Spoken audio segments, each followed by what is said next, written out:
यत् अरहर विरजेत तत् अहर अहर एव प्रव्रजेत। ये भी वेद की आज्ञा है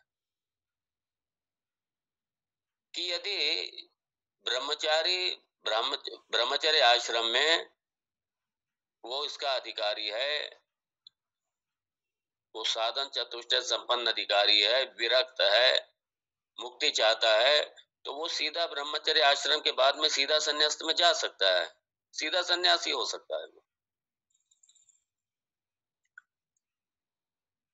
अब उसके लिए थोड़ी है, अब ऐसों के लिए जो विरक्त हैं, जो संसार से पूरी तरीके से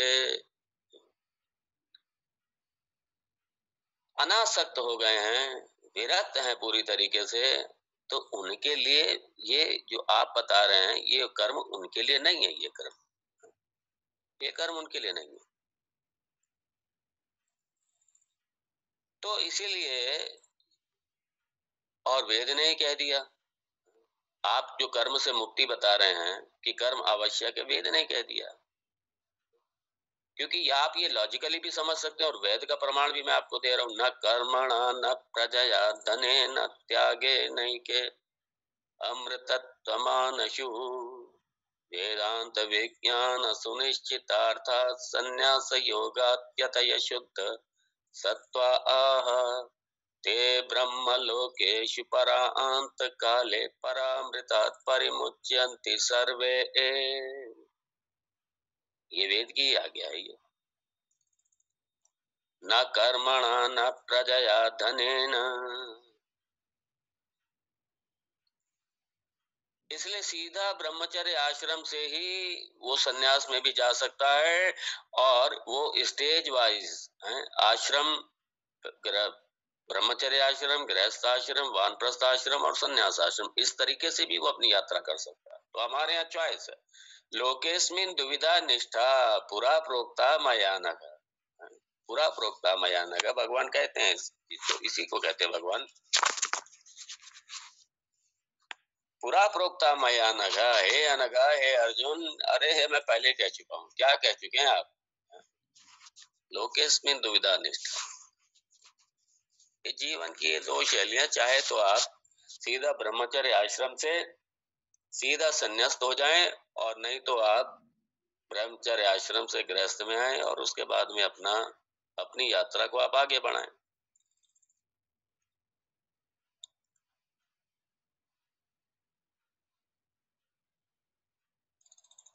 तो जो वर्ण आश्रम व्यवस्था है, ये वेद ने ही इसको वो किया है। और साथ में ये जो आज्ञाएं दी हैं, ये आज्ञाएं एक आज्ञा सबके लिए नहीं है। इसलिए जो सन्यासी के लिए आज्ञा है वो गृहस्थ के लिए आज्ञा नहीं हो सकती, और जो गृहस्थ के लिए आज्ञा है वो सन्यासी के लिए नहीं हो सकती। इसलिए वेदांत ये कहता है कि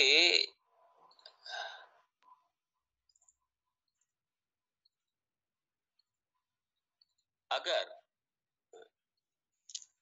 अगर गृहस्थ में है, गृहस्थ आश्रम में है, सन्यास नहीं लिया है, सन्यास की तरफ नहीं गए, हाँ तो ठीक है, तो करो भाई, तो अग्निहोत्र करो, नित्य नैमित्तिक कर्म सब कर्म करो। लेकिन जब एक व्यक्ति आश्रम को चेंज कर रहा है, तब उसके लिए ये नहीं है, फिर ये उसके लिए आज्ञा नहीं है। यदि गृहस्थ से सन्यास की तरफ आ रहा है और गृहस्थ से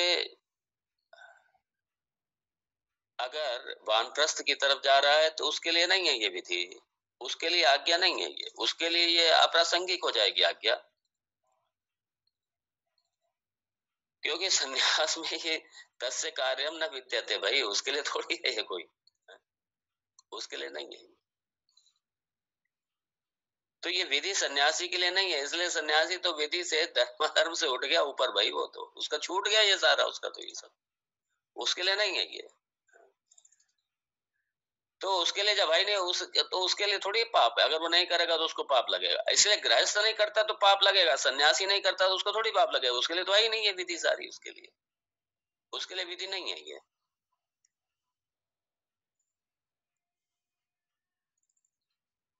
तो अगर गृहस्थ आश्रम में है तो विधि है, और जब गृहस्थ आश्रम से संन्यास में चले गए तो फिर उसके लिए ये सारे उसके लिए विधान नहीं है कि उसके लिए ये कर्म करे। और यदि गृहस्थ आश्रम में ही है तो नहीं करने से पाप लगेगा, तो नहीं करने से पाप लगेगा।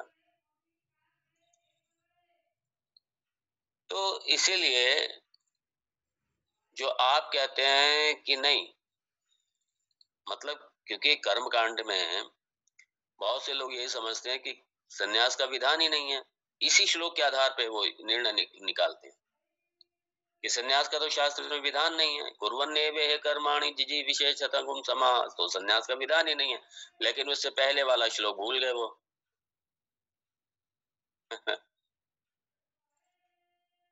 इसलिए दो अलग अलग ये लाइफ स्टाइल है। ठीक है, अगर आप संन्यास में मुक्ति चाहते हैं तो फिर तो उसके लिए ज्ञान योग है, आप आइए ज्ञान योग में। और अगर नहीं इस तरफ आना चाहते हैं और अभी अब सारी अभी पड़ी हुई है सारी जिम्मेदारी, ठीक है भाई करो फिर, ये तो काम, ये तो उसके लिए है फिर, सारा गृहस्थों के लिए है ये। तो इसलिए ये जो आपने जो समुच्चय दिया, कि ज्ञान कर्म समुच्चय, इसी से ही मुक्ति होगी। ज्ञान उपासना, उपासना भी कर्म में आ गया, तो ज्ञान उपासना या ज्ञान कर्म के समुच्चय से ही मुक्ति होगी। इसलिए ये आपका ये समुच्चय ठीक नहीं है। ये ज्ञानात एव तो कैवल्य, मतलब ज्ञानात एव तो कैवल्य, क्योंकि कर्म से कोई भी अज्ञान की निवृत्ति हो ही नहीं सकती। कर्म से, अगर कर्म से अज्ञान की निवृत्ति हो जाती, क्योंकि मुख्य बंधन का हेतु अज्ञान है, संसार का हेतु अज्ञान है, और अज्ञान की जब तक निवृत्ति नहीं होगी तब तक आपकी मुक्ति नहीं है संसार से। और कर्म से अज्ञान की निवृत्ति नहीं होती, कर्म से तो उल्टा ज्ञान और बढ़ेगा। क्योंकि कर्म, कर्म मतलब अहंकार, कर्तापना, भोक्तापना, ज्ञातापना, तो ये तो इससे और गहरा होगा बजाय छूटने के। इसलिए ये गलतफहमी ये है, वो लोग सन्यास को यही समझ लेते हैं बहुत से, कि ठीक है सब छोड़ छाड़ के बैठ करके हम आश्रम में बैठ के हम सन्यासी हो गए। लोग यही समझते हैं कि आज सन्यास मतलब सबको हम छोड़ छाड़ के और बैठ करके आश्रम में बैठ गए सन्यासी हो गए। ये सन्यास नहीं है। जब तक विरक्त नहीं है, जब तक जिज्ञासा नहीं है, जब तक जब तक साध्य साधन की स्पष्टता ही नहीं है, तब तक कहां से सन्यास होगा।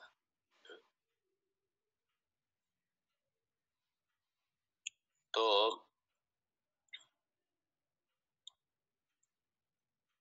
इसीलिए ये जो अधकचरा ज्ञान है, अधकचरा ज्ञान, यही है। अब यही जो है बहुत से लोग कहते मिल जाएंगे, ये तो वेद ने कहा है, शास्त्र कह रहा है, कुर्वन्नेवे कर्माणि, जब तक जियो 100 साल तक पूरा जियो, कर्म करते हुए जियो, वेद की आज्ञा है। ये से ले क्या है, ये सन्यासी ये छोड़ छाड़ के बैठ जाते हैं, बस ये लोग सारे बैठे हुए छोड़ छाड़ के, सब उन्हें पता ही नहीं है ये सब क्या है।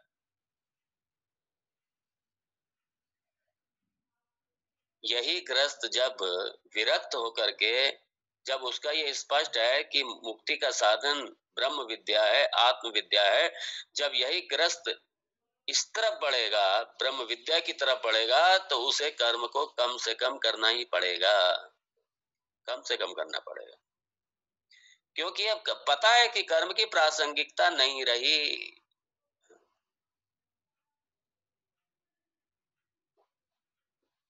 उसमें बस ये है कि अपना ठीक है, बड़े बड़े यज्ञ अनुष्ठान, अग्निहोत्र आदि,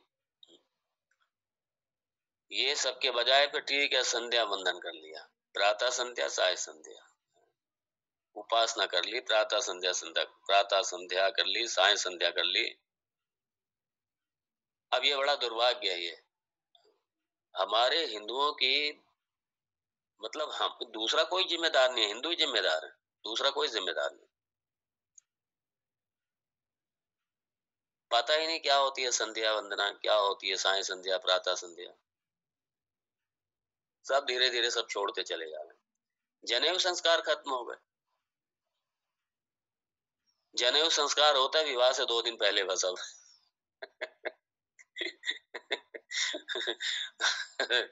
बड़ा आश्चर्य होता है। विवाह से 2 दिन पहले जनेऊ संस्कार होता है। तीसरे दिन जो जनेऊ है, वो टंगा होता है खूंटे में। और 15 दिन बाद में पड़ा होता है कचरे में। और वही जनेऊ बाद में 20 दिन के बाद पड़ा होता है नाले में। ये दुर्भाग्य है हमारा। हम अपने पतन के ज़िम्मेदार हम ही हैं, दूसरा कोई नहीं है। हाँ, हिंदू ही अपने ये जो स्थिति हमारी हुई है, इसके ज़िम्मेदार हम ही हैं, दूसरा कोई है ही नहीं। ना शास्त्र का अध्ययन, ना कोई पूजा उपासना, ना कहीं कोई किसी तरीके के संस्कार, नथिंग, कुछ नहीं। सारा छूटता चला जा रहा है। इसलिए ये संस्कार यदि हिंदू संस्कृति, सनातन संस्कृति को पुनः, मैं तो ये कह रहा हूँ, साफ कह रहा हूँ, ये सब पतन की तरफ है। ये पता नहीं कैसे कह रहे हैं ये जगत गुरु, विश्व गुरु बनेगा। काहे का विश्व गुरु बनेंगे ये? पहले अपने खुद के तो गुरु बने, पहले सनातनी। पहले हिंदू अपने स्वयं के तो, अपने स्वयं को तो पहले संस्कारित करें, स्वयं को तो शुद्ध करें। दर्शन तो हमारा विश्व गुरु है ही, लेकिन समस्या हमारी है।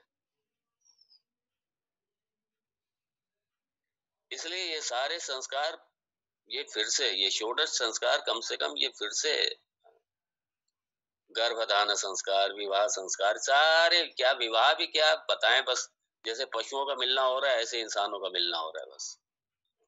जैसे वो मिल जाते हैं, मिल के बच्चे पैदा कर लेते हैं, बस वैसे ये कर रहे हैं। ये बड़ा दुर्भाग्य है। सारे संस्कार हमारे, बस मैंने पहले कह दिया ना, एक पक्ष ही हमारा चल रहा है सिर्फ, अर्थ, बस। अर्थ किसके लिए? भोग विलास के लिए, बस इसके लिए अर्थ। अर्थ और काम, ना धर्म का पता, मोक्ष तो भूल ही जाओ।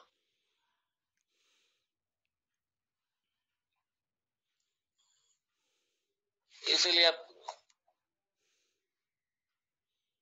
ये जनेऊ संस्कार, अब तो क्या बताएं, मैंने देखा जनेऊ संस्कार भी एक बड़े-बड़े एक दिखावे के आडंबर का वो बन गया।